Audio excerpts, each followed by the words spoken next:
Praise the lord, హల్లెలూయా. ప్రియమైన Sophia Joseph ministries channel వారి తరపున మీ అందరికీ ఈ 2026 నూతన సంవత్సర శుభాకాంక్షలు తెలియజేస్తున్నాను. ప్రియ క్రైస్తవ సహోదరులారా, ఈ రోజుకి చాలా ప్రాధాన్యత ఉన్నది.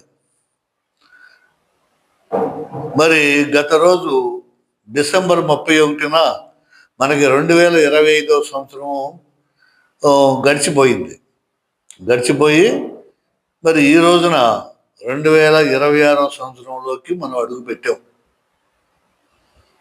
ఇది చాలా ప్రాధాన్యమైనటువంటి రోజు. ఈ రోజుకు ఉన్నటువంటి ప్రాధాన్యతలు ఏమిటంటే, కొత్త సంవత్సరం మొదలయ్యింది. మొదటి నెల జనవరి 1. ఏది మన ఇంగ్లీష్ క్యాలెండర్, గ్రెగోరియన్ క్యాలెండర్ ప్రకారం ఇది నూతన సంవత్సరం ప్రపంచం అంతా కూడా జరుపుకుంటున్నాం, వరల్డ్ వ్యాప్తంగా జరుపుకుంటున్నాం. ఫస్ట్ అది. తర్వాత రెండవది ఏమిటంటే, ఈ క్రైస్తవులకి, ఎందుకంటే ప్రపంచ జనాభా అంతా కూడా, ప్రపంచ దేశాలన్నీ కూడా చూసుకుంటే దాదాపు 195 దేశాల్లో క్రైస్తవ మతం వ్యాపించి ఉంది, ఎక్కువ శాతం. మరి వీరందరూ కూడా బైబిల్ ప్రకారము, క్రైస్తవత్వం ప్రకారము మరి జరుపుకునేటువంటి ఒక ముఖ్యమైనటువంటి పండుగ ఏమిటంటే ఇది యేసు నామకరణ మహోత్సవం. జీసస్ క్రైస్ట్కి పేరు పెట్టబడినటువంటి రోజు ఇది. అంతేకాకుండా మరి దీనిలోనే రోమన్ క్యాథలిక్లు ఆర్సెం వారు ప్రత్యేకంగా ఆర్సెం క్యాలెండర్ ప్రకారము మరొక మహోత్సవాన్ని జరుపుకుంటున్నారు. అదేమిటంటే మదర్ మేరీ మాతృత్వ దినోత్సవం. మదర్ మేరీ, యేసు ప్రభు తల్లి యొక్క మరియమ్మ గారి మాతృత్వ దినోత్సవాన్ని మహాఘనంగా ఈ రోమన్ క్యాథలిక్లు ప్రపంచం అంతా కూడా జరుపుకుంటున్నారు. కాబట్టి తర్వాత ఇక నాలుగో పండుగ ఏమిటంటే అందరికీ, క్రైస్తవులందరికీ యేసు ప్రభు సున్నతి దినోత్సవం. యేసు ప్రభు పుట్టిన తర్వాత 8వ రోజున, అంటే 25వ తారీఖు నుంచి 8వ రోజు అంటే 1వ తారీఖు వస్తుంది క్యాలెండరు. క్రిస్మస్ సందేశంలో నేను తెలియజేసి ఉన్నాను. శకపురుషుడు యేసు ప్రభుతోనే ఈ కాలము, క్యాలెండరు, ఆయన జననంతోనే క్రీస్తు పుట్టుక చరిత్ర, పుట్టక ముందు ఉన్న చరిత్ర, క్రీస్తు శకము, క్రీస్తు పూర్వం అనేది ఒక లెక్క వచ్చిందని చెప్పేసి చెప్పాను. కాబట్టి ఈ 8వ రోజు జనవరి 1 వచ్చింది కాబట్టి దాన్ని యేసు ప్రభు సున్నతి ధర్మశాస్త్రం ప్రకారము శిశువు పుట్టిన 8వ రోజున మరి గాబ్రియేలు దూత సూచింపబడినటువంటి పేరు, గర్భమందు పడక మునిపే గాబ్రియేలు దూత నీ కడుపున, నీ గర్భాన మరి శిశువు జన్మిస్తాడు, ఆ శిశువుకి యేసు అని పేరు పెట్టుదు అని చెప్పేసి లోకస్వార్తలో మనం చూసి ఉంటాం. కాబట్టి 8వ రోజున సున్నతి చేసి మరి ఆ పేరు పెట్టబడినటువంటి సున్నతి మహోత్సవాన్ని కూడా, దినోత్సవాన్ని కూడా చేసుకుంటున్నాం ఈ రోజున. చూసారా ఎన్ని ప్రత్యేకతలు. కొత్త సంవత్సరం మొదటి నెల జనవరి 1 తర్వాత యేసు నామకరణ దినోత్సవము, మదర్ మేరీ మాతృత్వ దినోత్సవము, యేసు ప్రభు సున్నతి దినోత్సవము జరుపుకుంటున్నాం. అంతేకాకుండా మరొక ప్రత్యేకత ఏంటంటే today is international public dominion day. ఈరోజు ఇంటర్నేషనల్ పబ్లిక్ డొమినియన్ డే అంటే వరల్డ్ పీస్ డే, ప్రపంచ శాంతి దినోత్సవం. గ్లోబల్ ఫ్యామిలీ డే, కుటుంబ దినోత్సవం, ఫీస్ట్ డే. శాంతికరమైనటువంటి రోజు. ఆ పండుగను చేసుకుంటున్నాం. యేసు ప్రభు అందరికీ శాంతి కలగజేయడానికి ఈ భూమి మీదకి దేవుడే మానవుడై దిగి వచ్చినటువంటి రోజున వరల్డ్ పీస్ డే అని జరుపుకుంటున్నాం. తర్వాత ఒక కుటుంబం ఏర్పడింది. మరియ తల్లి, జోజప్ప గారు, యేసు ప్రభు, ఒక పవిత్రమైనటువంటి దైవ కుటుంబం ఏర్పడింది. కాబట్టి గ్లోబల్ ఫ్యామిలీ డే అని ఇవన్నీ కూడా మనం ఈ రోజున జరుపుకుంటున్నాం. ఇన్ని ప్రత్యేకతలు ఈ రోజుకు ఉన్నాయి. చూసారా? తెలుసు, చాలా మందికి తెలుసు. తెలియదని నేను అంటలేదు. ఇవన్నీ గూగుల్లో కొడితే వచ్చేస్తాయి. ఇవాళ ఏమేమి పండుగలు చేసుకుంటున్నాము అని చెప్పేసి. మరి ఎందుకంటే నేను ఈ రోజున, ఈ జనవరి 1 రోజున ఈ విషయాలు మీకు తెలియజేయాలనుకుని నా సోఫియా జోసఫ్ యూట్యూబ్ ఛానల్ ద్వారా మీకు తెలియజేయాలనుకుని సంతోషపడుతున్నా. హల్లెలూయా, హల్లెలూయా. కాబట్టి ఈరోజు చూడండి, ఎందుకంటే మాతృత్వ దినోత్సవం, రోమన్ క్యాథలిక్లు మాతృత్వ దినోత్సవాన్ని మనం చేసుకుంటున్నాం. చూడండి, క్రీస్తు శకం 325 వరకు మరి క్రైస్తవత్వం అనేది అధికారికంగా ప్రచారం చేసుకోవటానికి లేదు. అప్పుడు క్రైస్తవుల్ని హింసించేవాడు, చంపేసేవాడు. క్రీస్తు ప్రభుని నమ్మినటువంటి వారందరి కూడా, ఆయన భక్తులందరి కూడా చాలా వరకు హతసాక్షులుగా మారినటువంటి వారే. ఈ 325 వరకు కూడా దాదాపు 30 మంది పోపులను చంపేయటం జరిగింది. పోప్స్ క్రైస్తవ మతం తీసుకుంటున్నాడు, క్రైస్తవులు మరి ఉన్నారు పలానా చోట, వాళ్ళ వ్యాప్తి జరుగుతుందా అనుకుంటే వాళ్ళని చంపి పడేయటం అనేది జరిగింది ఆ రోజుల్లో. అందుకని క్రైస్తవులందరూ కూడా చల్లా చెదరైపోయారు. ఎక్కడ పట్టుకుంటే ఎక్కడ దొరికితే చంపేస్తారని చెప్పేసి. ముఖ్యంగా యూదులు కూడా వీళ్ళని వెంటబడి తరిపారు. యూదులు పారిపోయారు, క్రైస్తవులు పారిపోయారు. ఈ రకంగా ఆ క్రైస్తవత్వాన్ని నిర్మూలన చేయడానికి కంకణం కట్టుకున్నటువంటి రోజులు దాదాపు 325 సంవత్సరాల వరకు క్రైస్తత్వం చాలా అష్ట కష్టాలు పడింది. అప్పుడు వరకు మరి చెప్పాను కదా మీకు, యేసు ప్రభు ఆరోహణం అయిపోతూ మరణాన్ని జయించి 40 దినాలు శిష్యులు కనబడి అనేక అద్భుతాలు చేసి ఆరోహణం అయిపోతూ పేతురుని పిలిచి, పేతురు మీద సంఘాన్ని కడతాడు. నువ్వు కేఫావి, నీ రాతి మీద నా సంఘాన్ని కడుతున్నాను మరి అని చెప్పేసి ప్రభు పేతురికి అప్పచెప్పిన అనంతరము మరి పేతురు గారిని కూడా హతసాక్షి అయిపోతాడు, సిలువేసి చంపేస్తాడు. అయితే యేసు ప్రభు అని నాకు వద్దు సిలువ, నన్ను తలక్రిందులుగా వేసి చంపండి అని పేతురు గారి కోరికను బట్టి ఆయన తలక్రిందులుగా సిలువేసి చంపేస్తారు. అదే ఇటలీలో ఉంది కెథీడ్రల్, సెయింట్ పీటర్స్ కెథీడ్రల్. ఆయన తర్వాత అధికారానికి పోపులు వచ్చారు, పోప్స్. ఆ పోప్స్ కూడా మత ప్రచారం చేస్తూ ఉంటే చైనా దాదాపు ఈ 325 సంవత్సరం వరకు దాదాపు 30 మంది పోపుల్ని చంపేయటం జరిగింది. చంపేస్తే అప్పుడు రాజు అయినటువంటి కాన్స్టైన్ రాజు పరిపాలనకు వచ్చాడు. పరిపాలనకు వచ్చిన తర్వాత అక్కడ మార్పు వచ్చింది. ఆయన క్రైస్తవుడిగా మారాడు. ఎందుకంటే ఒక యుద్ధం భయంకరమైన ఈ కాన్స్టెంట్ అక్కడ పరిస్థితులు, రాజకీయ పరిస్థితులు ఎలా ఉన్నాయంటే మత కలహాలు ఎక్కువైపోయింది. మత కలహాలు రాజ్యంలో ఎక్కువైపోయింది. మతం గురించి క్రైస్తవులందరూ కూడా చల్లా చెదరైపోతున్నారు. ముస్లింలు ఒక పక్కన, మరి యూదులు ఒక ప్రక్కన, ఈ పక్కన రాజ్యం అంతా చిన్న భిన్నమైపోయి విడివిడిగా అయిపోతుంది. ఎప్పుడైతే ఇక్కడ ఈ రాజు యొక్క రాజ్యం, కాన్స్టెంటైన్ యొక్క ప్రభు యొక్క రాజు యొక్క రాజ్యం పలచబడిపోయిందో, శత్రు రాజులు మరి ఎక్కువ దండెత్తి చేసి ఈ రాజ్యాన్ని దోచుకోవటానికి మరి స్త్రీలని పాడు చేయటం, బందీలుగా చేయటం, తీసుకెళ్ళిపోవటం, మరి ఉన్నటువంటి బంగారాన్ని వెండిని లాక్కెళ్ళిపోవటం, ఇవన్నీ చేస్తూ ఉంటే ఏం చేయాలో దిక్కుతోచనటువంటి పరిస్థితుల్లో మరి ఈయన ఒక యుద్ధానికి వెళ్లాల్సి వచ్చింది.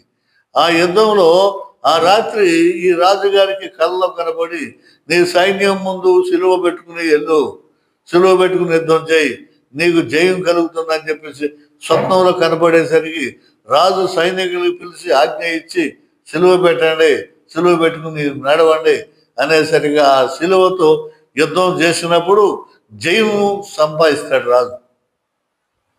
శత్రురాజులను జయించేస్తాడు. జయించేసరికి క్రైస్తవులు మరి అందరికడ అబ్బో రాజుగారే సిలువ పెట్టేశాడు. యుద్ధంలోనే సైనికులు సిలువు, రాజుగారి సిలువు, మరి అక్కడ జెండా లేదు, ఏమీ లేదు, ఇంత ఉందని చెప్పేసి అందరూ రావటం, ఏకవటం మొదలుపెట్టారు. అప్పుడు ఈ రాజు ఏం చేశాడు, క్రైస్తవత్వాన్ని చట్టబద్ధం చేసేసాడు. క్రైస్తవులు ఎవరు పారిపోవటానికి లేదు, నా రాజ్యంలో మీ క్రీస్తు ప్రభువుని ప్రచారం చేసుకోవచ్చు, మత ప్రచారం చేసుకోవచ్చు, స్వేచ్ఛగా ఉండొచ్చు అని చెప్పేసి క్రైస్తవ మతాన్ని చట్టబద్ధం చేశాడు. క్రీస్తు శకం 336లో చేసి అక్కడ మరి ఆ రాజుగారును ఎవరో కాన్స్టంటైన్ రాజుగారు, ఈ పోపు గారు, బహుశా జూలియస్ పోపు అనుకుంటా, మరి తెలుసుకోండి. పోపు గారు ఇద్దరు కలిసి ఒక మీటింగ్, ఒక సభను ఏర్పాటు చేశారు. ఎక్కడ, నైజీరియా నగరంలో. అది ఇప్పుడు ఎక్కడ ఉందంటే టర్కీలో ఉంది. ఆయనను ఏరియస్ అనేటువంటి ఒక ఈజిప్ట్ బోధకుడు వీళ్ళందరూ కలిసి ఒక సమావేశం ఏర్పాటు చేసి, ఆ సమావేశంలో క్రీస్తు పుట్టుకను ఏర్పాటు చేసి, క్రీస్తు ఖచ్చితంగా ఈ తారీఖున పుట్టుంటాడు, మరి బైబిల్ గ్రంథం ప్రకారం 8వ రోజున సున్నతి చేయబడింది అన్నారు. కాబట్టి అప్పుడే మరి క్యాలెండర్ ఇక్కడ తయారైంది. యేసు ప్రభు వారు కూడా మరి పుట్టాడు కాబట్టి జనాభా లెక్కల్లో ఆయన పేరు ఉంది కాబట్టి కైసర్ అగుస్తు వల్లప్పుడు జనాభా లెక్కలు రాయటం జరిగింది. అవన్నీ కూడా ఉండేవి కాబట్టి చూసి ఎతికి దాన్ని లెక్కగట్టి దాన్ని డిసెంబర్ 25న పుట్టాడు కాబట్టి జనవరి 1 మరి దాన్ని నామకరణ మహోత్సవం, దేవదూత చేత పేరు పెట్టబడిన యేసు అనేటువంటి పేరు పెట్టబడిన నామకరణ అని ఆ రోజు పెడతారు, సున్నతి చేస్తారు. చేసిన తర్వాత దాన్ని నిర్ణయం చేసి అప్పుడు ఈ క్యాలెండర్ అనేది తయారైంది. ఆ క్యాలెండరే ప్రపంచం అంతా కూడా ఇప్పటికీ అందరూ వాడుకుంటున్నారు. జనవరి, ఫిబ్రవరి, మార్చి, April, May, June, July, August, September, October, November, మళ్ళీ డిసెంబరు, 12 నెలలు. ఆ 12 నెలల తర్వాత మళ్ళా సంవత్సరం పూర్తయిపోయి మళ్ళా సంవత్సరం ప్రారంభం అవుతుంది. మొన్న డిసెంబర్తో మరి మనకి 2025 సంవత్సరం ముగిసిపోయింది. ఇప్పుడు 2026 సంవత్సరం వచ్చింది. ఎప్పుడు సంవత్సరం ఇది? క్రీస్తు శకం అని చెప్పుకోవాలి. క్రీస్తు శకం 2026 అంటే క్రీస్తు ప్రభు పుట్టి 2025 సంవత్సరాలు గతించిపోయింది. ఆ లెక్క అలా వస్తుంది. ఇప్పుడు 26వ సంవత్సరంలో మనం పెట్టబడ్డాం, బ్రతికున్నాం. అంత క్రితం 2019 మరి కోవిడ్ వచ్చింది, ఎంతో మంది చనిపోయారు, ఎన్నో రోడ్డు యాక్సిడెంట్లు అయిపోయినాయి, ఎన్నో హార్ట్ అటాక్లు వచ్చినాయి, ఎంతో మంది మరణించారు, ఎన్నో మంది సూసైడ్లు చేసుకున్నారు. పంటల పండగ రైతులు కానీ అప్పులు భారం పెరిగిపోయి ఆత్మహత్యలు చేసుకున్నారు. చాలా మరణాలు జరిగిపోయింది, చనిపోయి బాధపడ్డారు.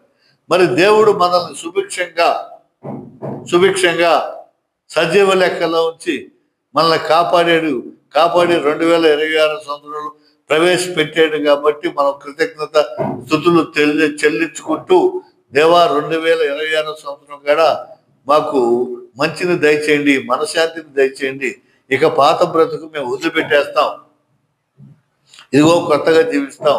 అందుకనే బైబిల్ చెప్తుంది, ఇవో పాతవి గతించను క్రొత్తవాయను అని చెప్పేసి చెప్తుందన్నమాట. ఈ కాలము చాలా విలువైంది కాబట్టి ఆ కాలానికి ప్రాధాన్యత ఇచ్చి పోయిన సంవత్సరం 2025లో చేసినటువంటి చెడు పనులన్నీ కూడా విడిచిపెట్టేయాలి. ఏమిటి చెడు పనులు? త్రాగటం, త్రాగుబోతుతనం, వ్యభిచారం, దొంగతనం, మోసం, మరి గంజాయి, ఇవన్నీ కూడా ఎన్నో అకృత్యాలు మానవులు చేసి ఉండారు. దేనికోసం? జీవించడం కోసం, బ్రతకడం కోసం, ఇక్కడ సుఖ సంతోషాలు పక్కనోడు సంతోషాన్ని తీసి పారేసి వీళ్ళు సంతోషంగా ఉండటానికి ఇవన్నీ కూడా మొదలుపెట్టినటువంటి జీవితం. ఈ జీవితం జీవించి చివరాఖరికి వాడు ఏమైపోతున్నాడు? నరకానికి పోతున్నాడు. వాడి ఆత్మ నరకానికి పోతుంది. కాబట్టి ప్రభువా ఇక అలాంటివన్నీ మేము చేయము, నీ దగ్గరే రక్షణ ఉంది అని చెప్పేసి మరి రక్షణ భాగ్యాన్ని మనం కోరుకుంటున్నాం. ఆ కోరుకుంటూ ఈ 2026 సంవత్సరంలో ప్రత్యేకించి మన బ్రతుకు మార్చుకుంటాం, మన జీవితం మార్చుకుంటాం, ప్రేమ కలిగి జీవిస్తాం. ప్రేమ కలిగి ఎప్పుడైతే ఉంటామో అప్పుడు ఏ తప్పు చేయము. ప్రేమ ఉన్నవాడు ఏ తప్పు చేయడు, క్షమిస్తాడు, క్షమాగుణం ఉంటుంది, కలిగి ఉంటుంది.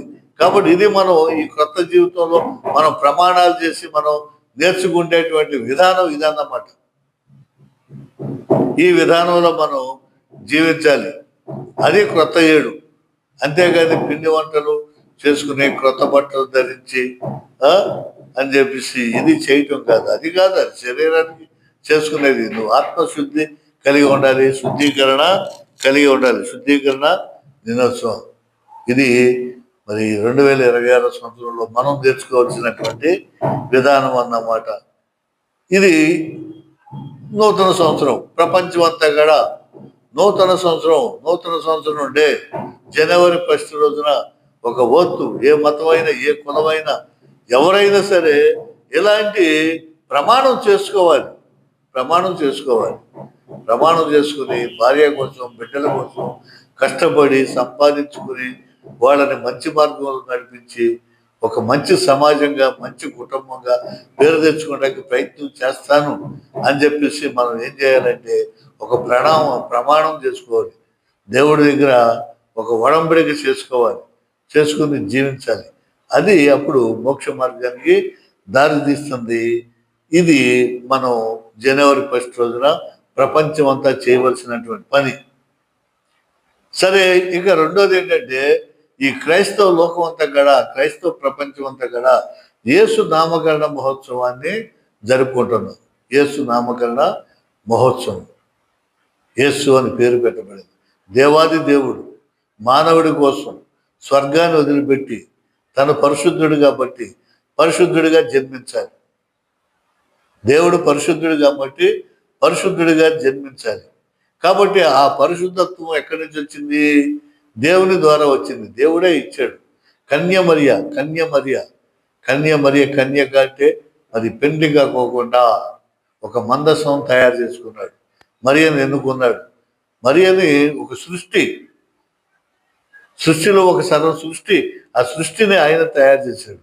జన్మ పాపం లేకోకుండా ఉద్భవించిన దానిని నేను జన్మ పాప రహితోద్భవిని అని చెప్పేసి ఆవిడ చెప్తుంది. ఏ పాపము తెలియనటువంటి మరి జన్మ పాప రహితోద్భవి, జన్మ పాపం లేదు. పుణ్య దంపతులకు మరి ఆవిడ పుట్టింది.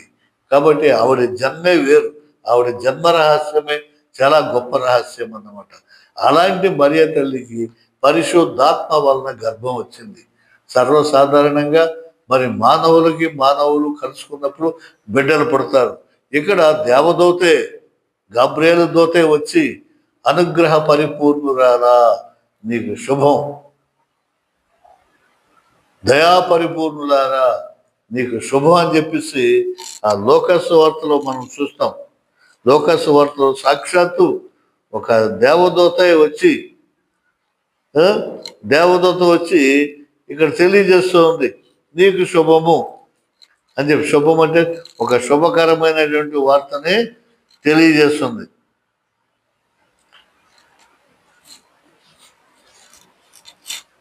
గాబ్రియల్ సన్మాన్సుడు వచ్చి చూడండి,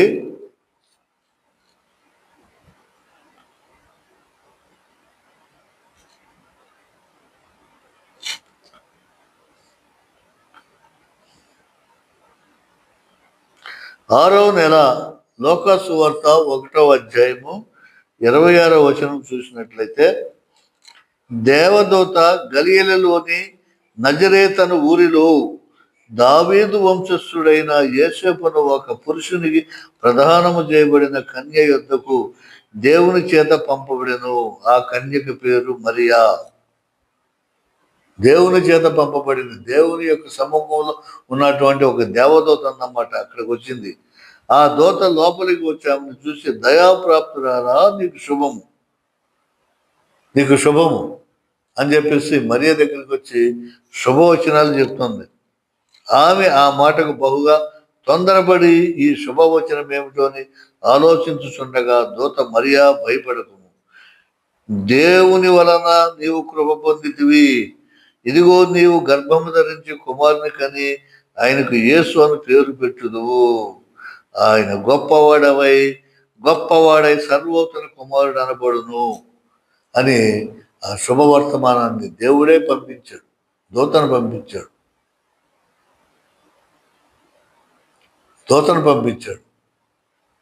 సాక్షాత్తు దూతని, ఆయన సమూహంలో ఉన్నటువంటి ఒక దూతని. ఆయనే మరి స్వరంతో మాట్లాడవచ్చు, మోషేతో మాట్లాడినట్టు, కానీ అలా మాట్లాడాల చిన్న పిల్ల, మరి ఇంకా మరి ఈ కన్యకగానే ఉంది. ఆ పిల్ల దగ్గరికి వెళ్ళి, మరి మరియ తల్లి దగ్గరికి వెళ్ళి, గబ్రియేలు దూత, దేవుడు పంపించాడమ్మా, దేవుడు పంపగా నేను వచ్చాను, సర్వోన్నతుని కుమారుడు అనబడును అంటే మరియ అంటది, నేను పురుషుని ఎరగని దానని, ఇది ఎలాగూ జరగనని దూతతో అనగా, దూత, పరిశుద్ధాత్మ నీ మీదకు వచ్చును, సర్వోన్నతుని శక్తి నిన్ను కమ్ముకొనను, కనుక పుట్టబోవు శిశువు పరిశుద్ధుడై దేవుని కుమారుడు అనబడును. పరిశుద్ధాత్మ నిన్ను కమ్ముకుంటుంది, దేవుడే. ఆ దేవుని యొక్క మహా గొప్ప కార్యం వల్ల ఈ గర్భం నీకు వస్తుంది. కాబట్టి కుమారుడు పుడతాడు, అతను సర్వోన్నతుని, దేవుని యొక్క కుమారుడు అని పిలువబడతాడు అని చెప్పేసి ఆవిడ దీవించి శుభవచనాలు చెప్తుంది. అంతటి గొప్ప రోజు మరి ఆ రోజు యేసు మరి పుట్టిన పేరు పెట్టబడినటువంటి ఆ దేవదూత చెప్పింది, యేసు అని పేరు పెట్టుదువు అని దేవుడే పేరు పెట్టి పంపించాడు అన్నమాట. అంతటి ఉన్నతమైనటువంటి గొప్ప నామము, గొప్ప పేరు, మరి నామకరణ మహోత్సవ దినోత్సవం అన్నమాట ఈరోజు. చూసారా, శక్తి కలిగినటువంటి నామం, ఎంతో గొప్ప పేరు అది యేసు అనేటువంటి పేరు. ఆ యేసు అనేటువంటి పేరులోని మహాశక్తి ఉంది. అలాంటి పేరు నామకరణ మహోత్సవం అన్నమాట ఈరోజు మనం జరుపుకుంటున్నాం. మరి అంతేకాకుండా మూడవది ఏమిటంటే మదర్ మేరీ మాతృత్వ దినోత్సవం. స్త్రీకి గొప్ప పండగ ఏదంటే బిడ్డను కనటం. ఆవులో ఉన్నటువంటి గొడ్రాళ్ళతనాన్ని పోయి దేవుని కృప వల్ల, దేవుని దయ వల్ల నేను ఒక మనుషుని సంపాదించి తిని అని చెప్పి సవ్వ అంటది. తెలుసు, ఆదికాండంలో బిడ్డ పుట్టగానే దేవుని దయ వల్ల నేను ఒక మనిషిని సంపాదించి తిని. మరి శిశువు పుట్టడం అనేది అది గొప్ప విజయం అన్నమాట. స్త్రీకి గొప్ప కానుక, ఎంతో గొప్ప కానుక. ప్రతి స్త్రీ కూడా తన మాతృత్వం రోజున ఎంతో సంతోషిస్తుంది. అదే పురుడు పోయిటం అంటారు. బిడ్డను కన్న తర్వాత మరి పురుడు పోస్తారు, స్నానం చేయిస్తారు. దాన్ని ఆ మైలు గీలు ఇదంతా పోయి మళ్ళీ జన సమూహంలో కలవటానికి ఆశ్చర్యకరంగా దేవుడు పెట్టినటువంటిది. ఇది ఎక్కడుంది? ఎక్కడి నుంచి వచ్చింది? మోషే ధర్మశాస్త్రంలో దేవుడే చెప్పాడు, 8వ రోజున నువ్వు మాతృత్వ దినోత్సవం చేసుకోవాలి. స్నానం చేసి దేవాలయానికి వెళ్ళి జత గోవలైనా వీటినైనా నువ్వు తీసుకెళ్ళి అక్కడ కానుకగా సమర్పించి పేరు పెట్టి జ్ఞానస్నానం ఇచ్చి సున్నతి చేయమని అంటారు. అప్పుడు సున్నతి, ఇప్పుడు జ్ఞానస్నానం. ఎందుకంటే ధర్మశాస్త్రాన్ని కొంచెం తగ్గించేశాడు ప్రభు వచ్చి. అందుకే పాతవి గతించిన క్రొత్తవయ్యాను. అవి మొయ్యలేని భారంగా ఉన్నాయి. మనిషి మొయ్యలేనటువంటి భారం అంతా అక్కడ దాంట్లో ధర్మశాస్త్రంలో ఉంది. అందుకనే ప్రయాసపడి భారం మోయిచున్న సమస్త జనులారా నా ఎద్దుకు రండి, వస్తే నీ బరువు తగ్గించేస్తాను అని చెప్పి దేవుడు చెప్పింది. దాని కొరకన్నమాట. అంతేగాని మనం నెట్ నిండా మూటలు సామాను బరువులు మోసుకుంటాం, మొయ్యలేక వెళ్తున్నాం, అది తగ్గించేస్తాడని దేవుడు అది కాదు. ఇక్కడ ధర్మశాస్త్ర భారం తగ్గించి క్రీస్తు ప్రభు మాటలు ఏంటి మోక్షరాజ్యం దొరుకుతుంది. ఇంకా అవి కూడా ఉన్నాయి. నీకు ఉన్నటువంటి అప్పులు బాధలు సమస్తం అన్ని కూడా నీకు దేవుని నమ్ముకుంటే పోతాయి, వెళ్ళిపోతాయి. అది కదా మరి దేవుని యొక్క శక్తి, దేవుని యొక్క మహిమ. అందుకనే ఆ మాతృత్వ దినోత్సవాన్ని ఘనంగా జరుపుకుంటుంది. బిడ్డలు లేని వాళ్ళు ఎంత ఎగతాలు చేస్తారు, ఎంత కూనీ చేస్తూ ఉంటారు, మాటలతో పొడి చేస్తూ ఉంటారు. మహా తల్లి.